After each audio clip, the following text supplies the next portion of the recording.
qaababkani waxay u wanaagsan yihiin qofka doonaya saliga nebiga markasta in nebiga ku saliyo calayhi salaatu wasalaam inuu caadaysto saliga nebiga inuu digriga ka dhigto saliga nebiga waayo waxaad ku salinaysaa nebiga adigoo xataa baskii fuusan adigoo muxuu gurigaaga jooga adigoo shaqadaadii jooga qaabkan waa qaabka ugu fudud ee nebiga lagu saliyo calayhi salaatu wasalaam qaabka ugu hooseeya waxa weeyaan ee ugu yar allahuma salli calaa maxamed baad odhan kartaa waa sida ugu yar saliga nebiga sala allahu calayhi wasalam baad odhan kartaa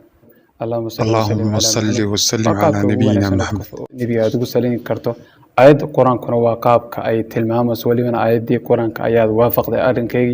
آيات القرآن كوحي يا أيها الذين آمنوا صلوا عليه وسلموا تسليما نبي كسلي وأمانة أمانتنا ودلتي من نبي نود أمانتي وأنا دود عيسى أما سلك إبراهيم يدو يسقون وسلي أدو فضل بدن أدو قيم بدن isagana haddii aad ku salido waa caadi inkastoo isagu dheeryahay isagana waad la iman kartaa markaad salaada ku jirto iyo markaan aanad ku jirin waad ku salini kartaa laakiin qofka doonaya inuu digri ka dhigto qaabkaasa ugu fudud waayo baska isagoo fuushanaya oo ka gaarsiinaya qofku allahuma salli calaa maxamed boqol jeer iyo kun jeer ayuu oranaya ama saliga ibraahimiyadu waa uu ku dheerya haddaba saad nebiga ugu salidaba way fadli badan tahay muhiimaddu waxaa loo baahan yahay nebiga inaad ku salido calayhi salaatu wasalaam qaab kastana ugu sali su-aasha inta badanka dadku waxay raadaan haddeen qaabka ugu saliya amba qaabka ugu saliyo maqalad baan ku dhacayaa maya haddaad nebiga aad ammaanto nebiga aad ku saliday khalaas way dhan tahay laakiin qaabkan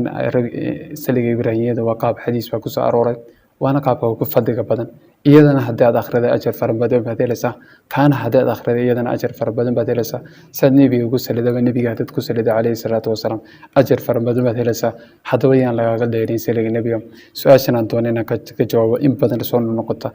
markaasaan ugu saliya qaabkaatan ugu saliya qaabkaatan ugu saliya haddaad nebiga ku salida amba si kastaba ugu sali allahuma salli calaa maxamed وعلى آل محمد أتتراد وعلي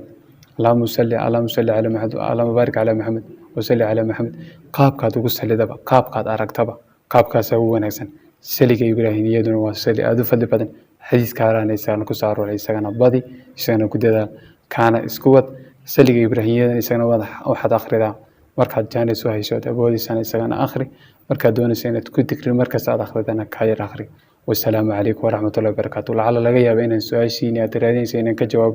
هدي أنا كجوابنا وحي كليدين كلمة حقكم تيجي سوقر أنا وجوابان وقصص سمي فيديو ولا بعد